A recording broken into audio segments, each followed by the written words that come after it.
So yeah, other things, let's see, that we haven't talked to here. So when you kill Toriel, you get 5 love. So that means you have 36 health after killing Toriel.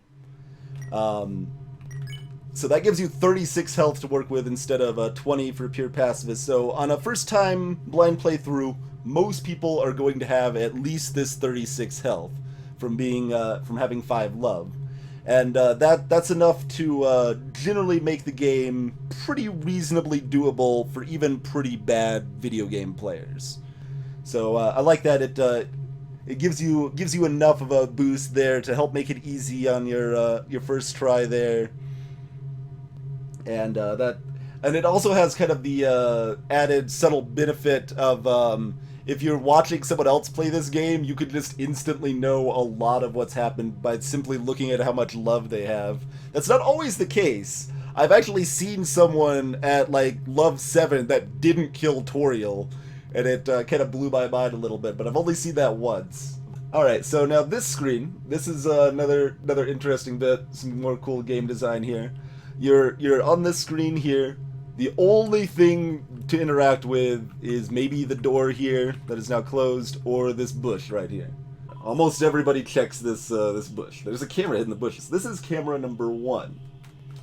There are more. So that's a little unnerving. Like there's someone watching you. Okay, you kind of got this. Rather than no music, you've kind of shifted to this kind of unsettling little noise here. Got kind of a dark forest going on here. Now you have the foreground with the trees here. This is not used very much in this game, so this kind of gives you like it's kind of a cool effect just in general, but it kind of shows you being like surrounded in trees. You have limited ways to go around. You've got this this tough-looking branch you can't pick up. And then suddenly there's a snap. If you actually go back and check the branch, most people don't go back and check, but some do. It's been smashed like it was nothing. So something just smashed that tough-looking branch like it was nothing at all. Then you keep walking. Kind of, it's building a tension at this point. And then right back here, you'll hear some movement. See, and if you happen to be looking back, you'll see the shadowy figure. You may or may not see him, but you'll hear the footstep in either way. Kind of keep walking. More trees. Now you hear the music is starting to pick up with a little bit of a wind howl. Kind of, again, adding to the tension a little bit. And then you see this kind of weird-looking bridge that looks a little ominous, especially when something's like chasing you or whatever.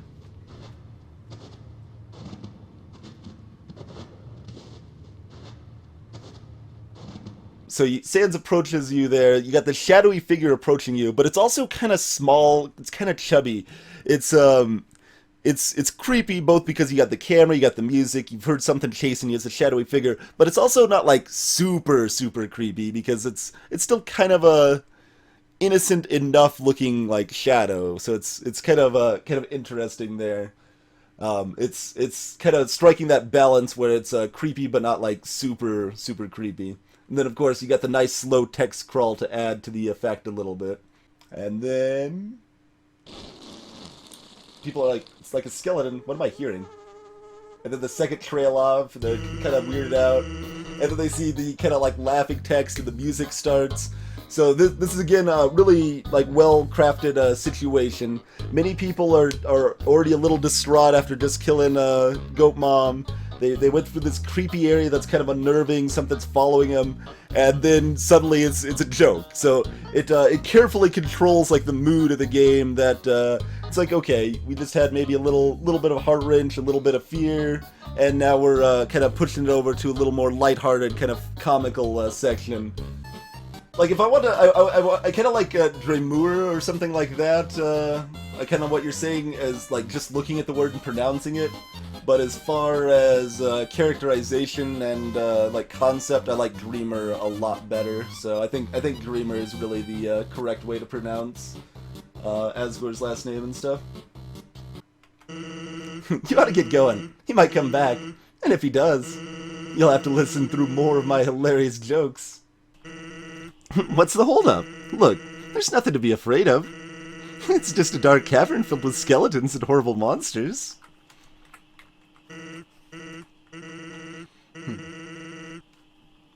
Oh, yeah, if you exit from this side of the screen, he actually goes the right way, I think. Let's see. I'll be up ahead. Yeah, he's actually... If you go to the left, he actually runs up ahead. Ha! That's funny. Normally you go to the right, he says, I'll be up ahead, runs to the left. Of course. But, okay. Once again, watch the left side of your screens.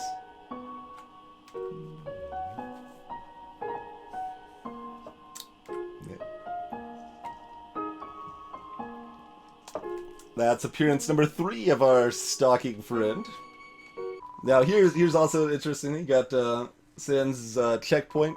There's bottles of ketchup, mustard, and relish because this specific this checkpoint is teleporting in some fashion. It is also the same checkpoint that he uses to sell illegal hot dogs in Hotlandia. And he shows up at the beginning of Hotlandia to distract you and or Undyne. I think it's 1 or 2... Oh yeah, I think it's this. It's the same sentry station at the entrance to Waterfall. I think it's one other place that's not coming to mind, but let's see, it's right here, right? Here's camera number 2. Camera behind sentry station there. Okay, so we do not want to save here. Gonna go ahead and reset, but we wanted to talk to Sans first. We're going to be talking to Sans a lot tonight. Basically, like from what we know of the standard playthroughs and stuff, Sans is fully aware of the fact you are screwing with the timeline, resetting the game, resetting everyone's existences and lives repeatedly, and that's basically why he's lazy. He's like, it's really hard to care when I know whatever I do is just gonna be reset. Just taken away from me without my control. Alright, so we're gonna talk to Sans for the second time here. Human.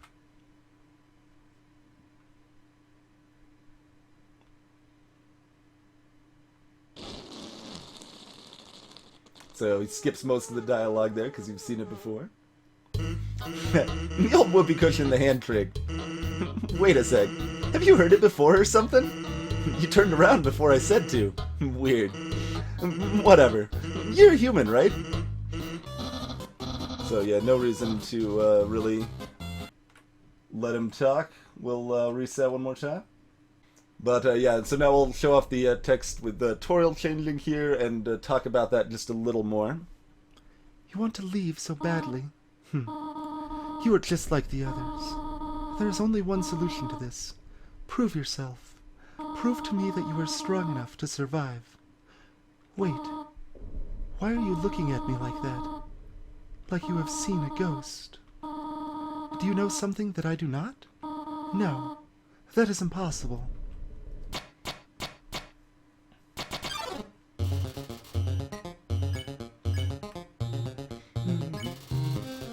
Thought about telling Toriel that you saw her die.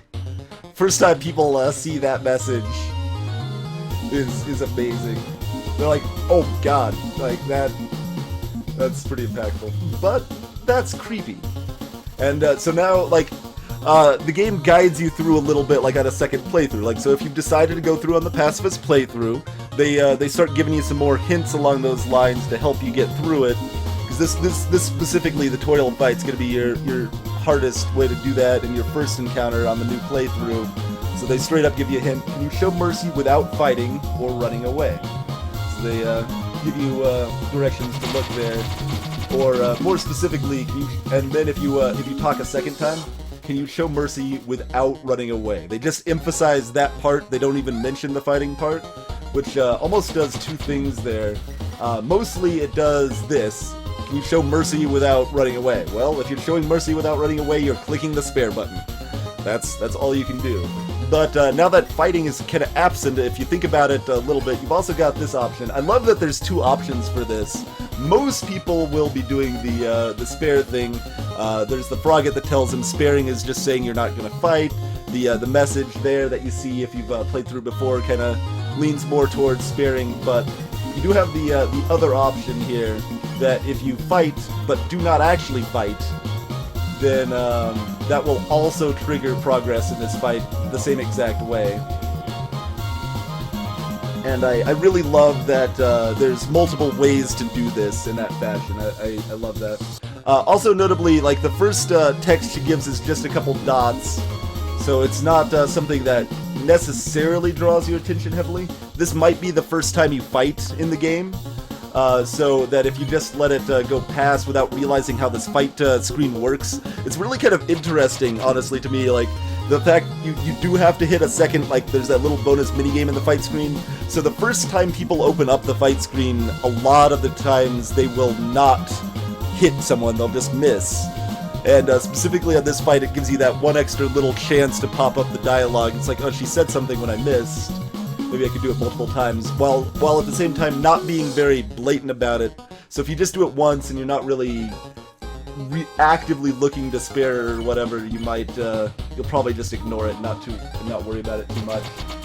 And yeah, that's another thing. When she's doing the attack where she doesn't want to kill you, she's also looking away. Her face is looking to the side. It's like, oh. But notice she's got bare feet. She's got a sock drawer, but she's got bare feet.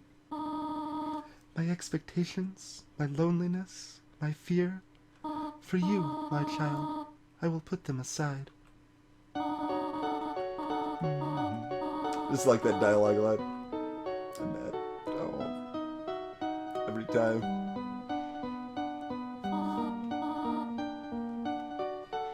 Despite, like, the fact I'm thinking about this so abstractly in a game design aspect and stuff, and some of our other dialogue's not hit me that hard, the hug's still really strong, man.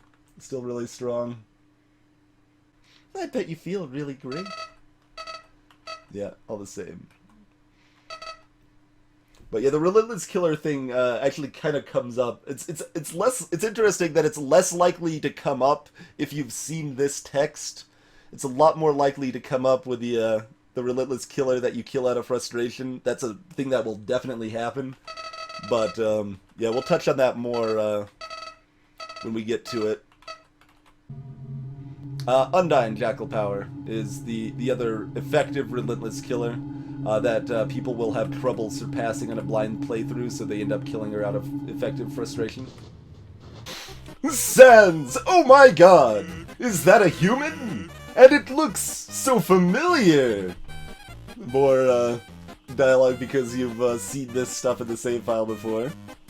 I think it looks familiar because it's a rock?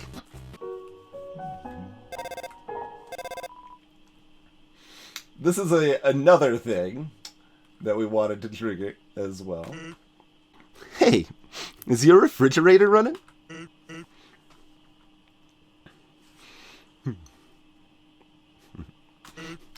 Nice.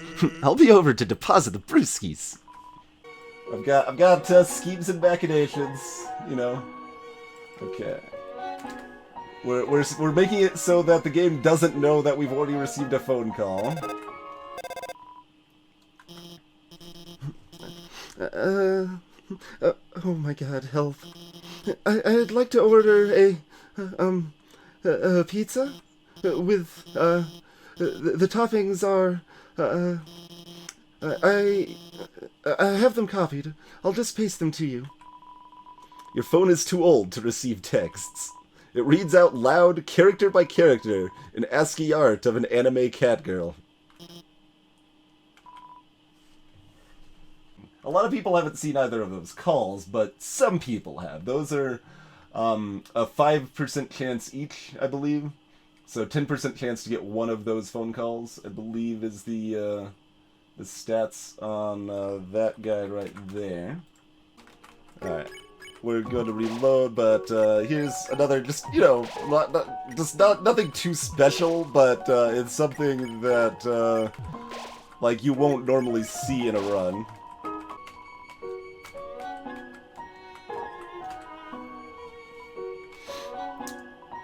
You have no items. You put a little feeling into the box. I think that might even be two things I could say. It might just always be feeling. You put a little effort into the box. There we go.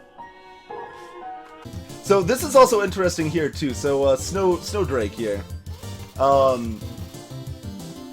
Snowdrake is, I think it's guaranteed to be the first enemy you fight here. I'm not sure, but in any case, it's going to be kind of your first challenging neutral monster for a lot of people, because if you try doing one of these actions first, like laugh, heckle, or joke, and you just keep trying these actions, you will be stuck and unable to pass. You will be unable to pass Snowdrake because you have to do a non-action. You have to fail to run away, you have to spare, you have to check. You have to do one of those options and then laugh at his joke in order to pass it. This is interesting because Snowdrake is probably the most important, like, kind of normal mob or whatever, if you will, because there's callbacks to him. Like, I definitely have seen people really struggle at it because they keep trying these options again and again, and they don't try just spare or check. They don't try to pause to give him a chance to give his joke or whatever. So that means it's more likely people will kill him, and they'll have that callback later in the game. We'll talk about when we get there. But if you kill Snowdrake, you'll have a callback when you talk to his dad, and it can hit you. It's like, oh god, that random little mob I killed was actually a thing. It wasn't just like it's nice. I think there's a camera here. Yeah, there's a camera here. This is camera number 3. There we go. So behind Papyrus' sentry station, there is also a camera. A lot of people do try not moving at this side for a while. As far as I know, no matter how long you wait, this has no effect. I've seen people wait a decent amount of time.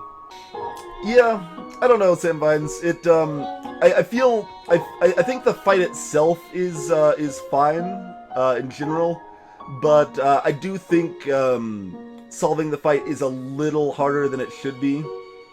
I think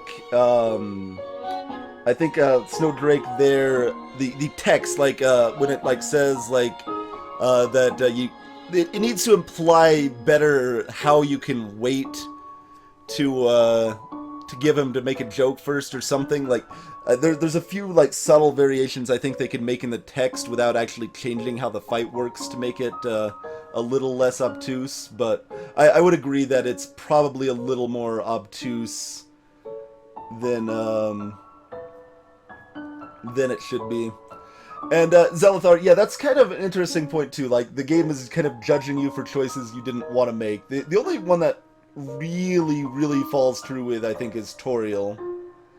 And it's an interesting spot. Like, we've already talked about that a little bit before, but we'll talk about it a little again.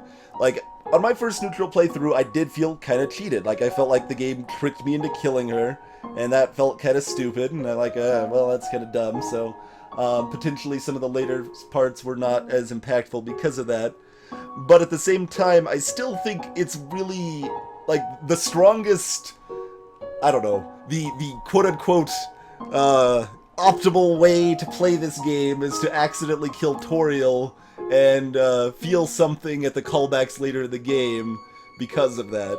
And I've, like, the way I've seen this game hit people the hardest and really have the strongest impact is when they've experienced the game in that fashion. So I like the end result, even if I don't entirely like the exact execution. So another one I think, yeah, we've looked at before, but it's just fun. It's not as intense as a lesser dog, but you can totally keep pet Doggo too. Where's that coming from?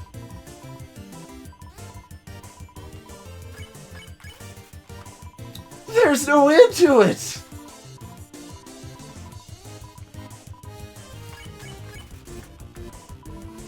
Well, this is thorough.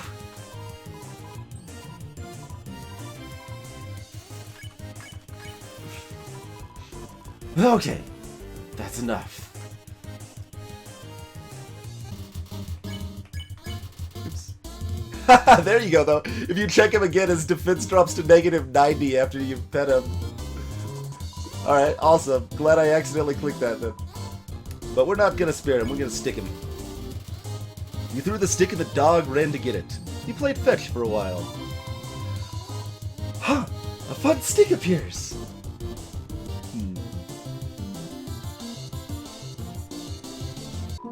A stick appeared out of nowhere, then disappeared. Was it a ghost stick? Did I just return it to the afterlife? I need some dog treats to think about this. I love that. I haven't actually seen that text before. Icecap's the one person I want to spare the special way, because we didn't do that on our pacifist run.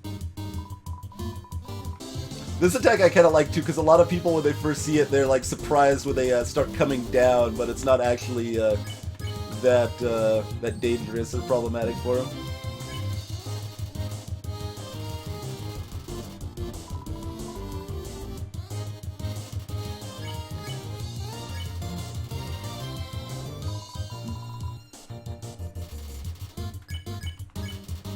You inform Icecap that it still looks fine. So I can still impress you. I wanted to see you to see me as cool. Icecap minus his cap just equals ice. Oh, that's true, Sandvines. I don't think I'd really thought about that before. Hey there, Lesser Dog. Wait, hold on. Threw the stick at the dog, ran to get it. You played fetch for a while. Remember, blue stop signs. Just want to talk to you all day long, Sans. So yeah, I think I do want to just reset twice and talk to Sans again. Like I said, I am very thoroughly going to reset and talk to Sans. That is one thing I am doing very purposely on this this play, because I want to see if Sans reacts to that. There's one specific spot I really kind of expect him to. I expect this to be the same. I expect it to be the same again when I reset again, but I'm still doing it. Like I said, Sans is who we know the least about, who we have the most hope of learning anything more about through this run. What's up, Snowman? Hello, I'm a snowman. I want to see the world, but I cannot move. If you would be so kind, traveler, please. Take a piece of me and bring it very far away. It seems you do not have enough room for me. Okay, there we go. Put that in the box. Using our... nothing. There's a box here. I don't know what you guys are talking about. How long do you think the monsters have been underground? Yeah, it's hard to like put a specific timeline on it. It's depends on how reliable Brandy and Caddy are as a source, right? If it's Brandy and Caddy, then it's millennia, but that's something that could easily be exaggerated or expanded over time. But it's at least like a couple hundred years is kind of the general feeling. There's Brad and Caddy reference it being trapped underground for millennia. I'm trying to think if there's any other like hard numbers other than 21x, and like you can pretend the numbers of Adad and Papyrus's like online handles matter, but I think that's pretty iffy.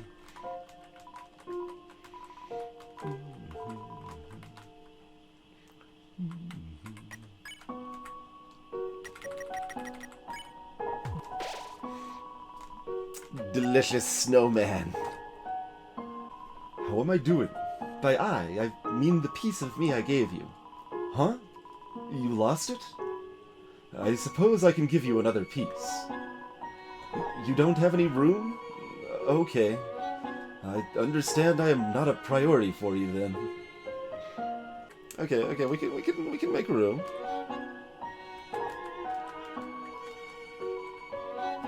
Please be careful this time.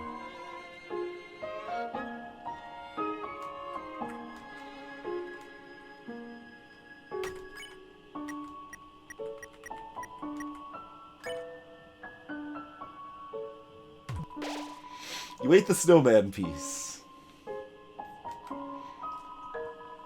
Did you just consume the part of me I had given you? In front of my very eyes? I have no words for you. Be gone! I shouldn't have given myself away so easily. Yeah, I don't think we need to reload. We're good. Good to go.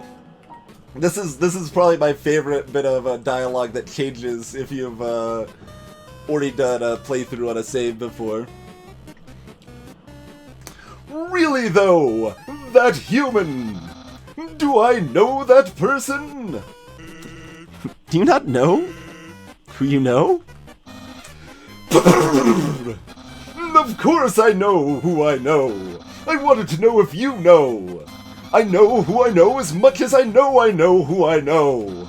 You know? No ho! Speak of the devil!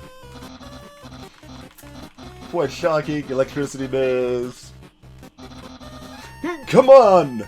Don't be so rude! This is what happens if you try to leave the puzzle.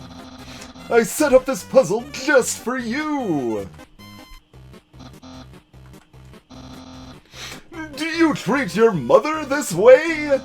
When she makes you a puzzle? I guess we're gonna have to try just for science. So cover your ears a little bit if it's annoying, because it is annoying. It's like, what the hell is this guy doing? There you go. Incredible! You slippery snail! You solved it so easily! Yeah! And then he flies backwards out. I wonder if he does a different exit every single time. I'm not sure, but he does a lot of different awesome exits. Alright, what else we got? Okay, here's Ball. This is just a little side note, nothing too in-depth about it, but just the way this is positioned here, you see this ball, you automatically move towards it, you bump into it, and you start playing Ball. I don't think I've seen anyone not play this little mini game. It was just kind of a neat little side thing. We kind of crushed that one. Hopping and twirling, your original style pulled you through. Apparently there's something like 7 or 8 different possible results for Ball also, which is kind of funny. I've been thinking about selling treats too. Want some fried snow? It's just 5G. Did I say 5G? I meant 50G. Really? How about 5,000G? 50,000G. That's my final offer. What? You don't have the money? Hey, that's okay. I don't have any snow. Can you even have over 999? Or what, 10,000 effectively gold, Zelathar? I'm not sure. There very well could be a thing if you have 50,000G, which I think... No, you can farm indefinitely. You can farm in-game for infinite currency, but not at this point. So the only way to have 50,000 gold at this point in the game would be to hack it in. And Sans will not be here later to try to sell you snow when you could get the money legitimately. Oh, that's true. You could farm gold with the ball game, Kitling. You could technically farm gold with the ball game. I'm not sure if I want to resort to external means right now. I'm a little tempted to. It'd be interesting. I don't know. What do you guys think? Should we try to give ourselves 50,000 gold and see what happens? We might be delving in territory deeper than we intend to, but do it. We'll try then. I'll see what I can do. Gold should be a 4-byte, not a float. 75. There it is. There's our number. There's our number. Alright. There we go. 50,000 gold. 50,000 G. That's my final offer. Wow. That's a lot of cash. That's why I'm sorry to say I can't sell you this fried snow. It's got too much sentimental value. Alright, worth it. Alright, here is camera number 4. Can you imagine grinding for that? If you're trying to grind for 50,000 G in-game off of Ball, No. Just no. There you go. Zaxels did the math. Yeah, you got 3G per ball run, and it takes you 10 seconds to complete each run. You need 46 hours. And you're not going to get 3G every time, and it's going to take you more than 10 seconds sometimes. So, you know, 50, 60 hours to grind it out. So this word search is cool in a lot of ways. It actually has a lot of information here that's kind of hidden. So first we've got fall, winter, spring, summer.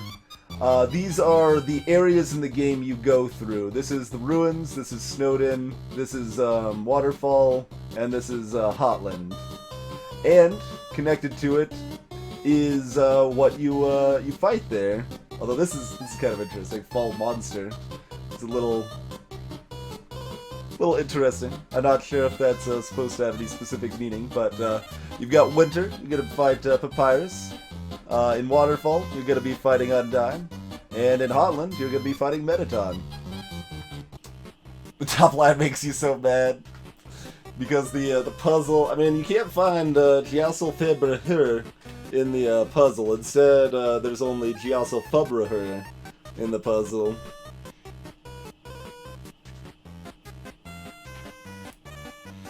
Yeah, Icy's got a friend named Nightmare.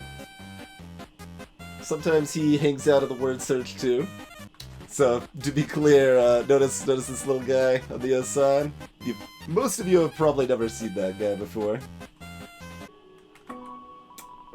Camera number 5, right here. You threw the stick, the dogs ran to get it. You played fetch for a while.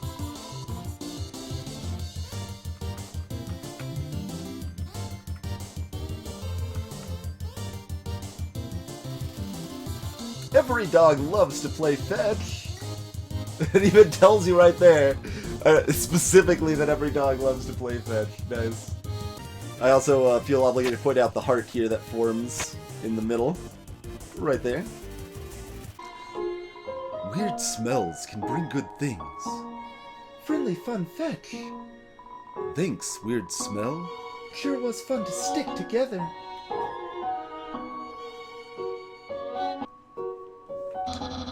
And I think the solution is to turn all of the X's into O's.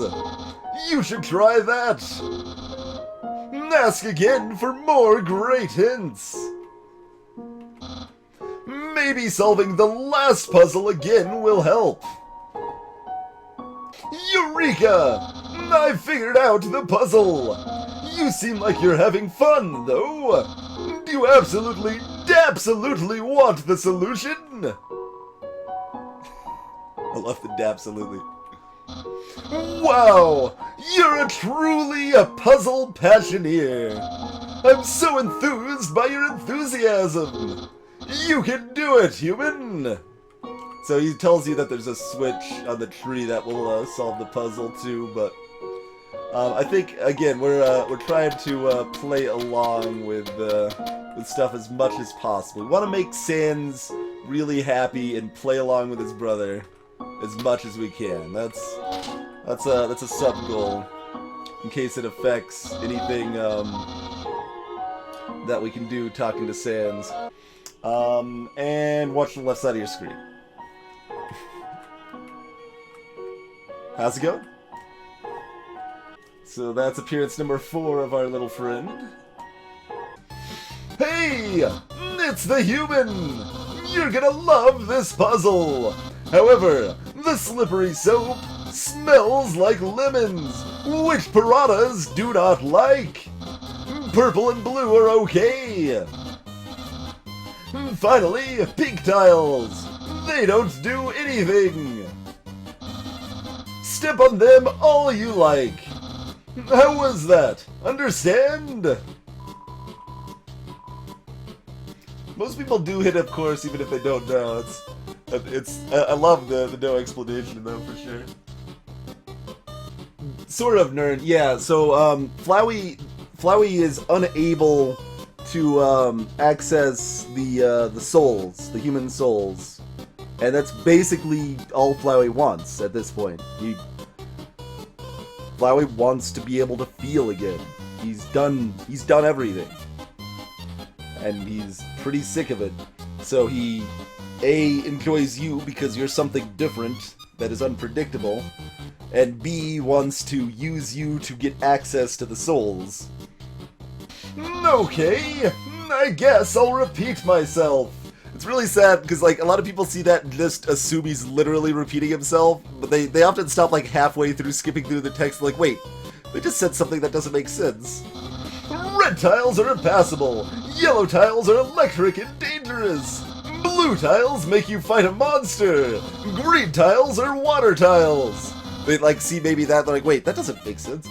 Orange tiles are orange scented. If you step on orange, don't step on green. Brown tiles are, or this is the other one, if they're skipping through text really fast, they see brown tiles, they're like, wait, what? Brown tiles? He didn't say anything about brown tiles. Wait, there are no brown tiles. Purple tiles smell like lemons. Why don't the yellow ones smell lemony? Wait, did I mix up green and blue? The blue ones are water ones. Pink tiles? I don't remember. Wait, those ones don't do anything.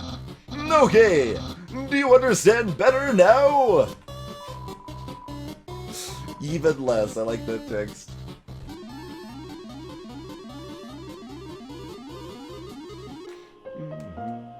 I thought we had I thought like it needed more than 3 to trigger the full thing here. If you trigger, like, if you pet him just like once or twice, there's like a little bit of a dog instead of none. Knowing that dog will never give up trying to make the perfect snow dog, it fills you with determination. Noticing that there's a camera behind the sentry station is, not really fills you with determination. Sorry. But that's camera number 6. Right there.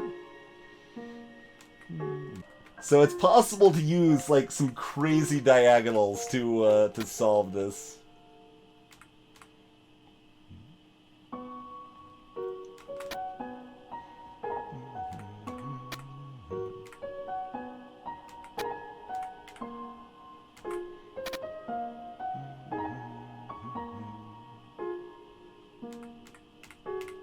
Oh, that's... I don't think we can do it from here. Maybe? No. Maybe, actually. No, hold on. Yeah, there we go. There we go. That's actually easier than what I was trying to do. There we go.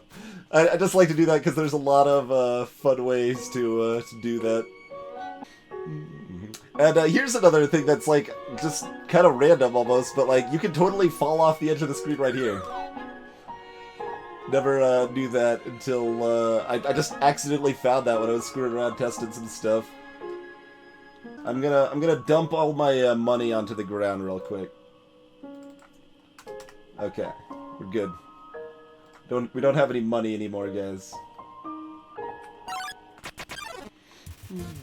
How's it going, Gift Trot? Let's give Gift Trot a gift. Oh, we need to satisfy it and then give it the gift. How do I know it's not a trick? Right. That is important. You don't want to get tricked. Alright.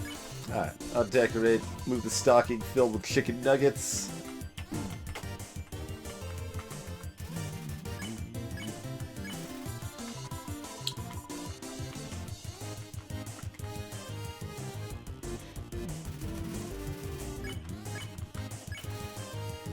Childhood photo of Snowdrake and his parent. Kind of sad thing to remove there. Gift Rot's problems have been taken away. You try to undecorate? Those are real. You give the cheapest gift of all. Friendship. You even wrapped it.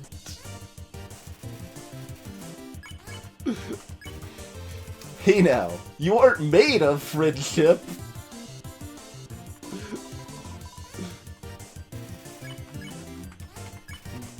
You had some googly eyes you found on the ground. I was starting to trust you.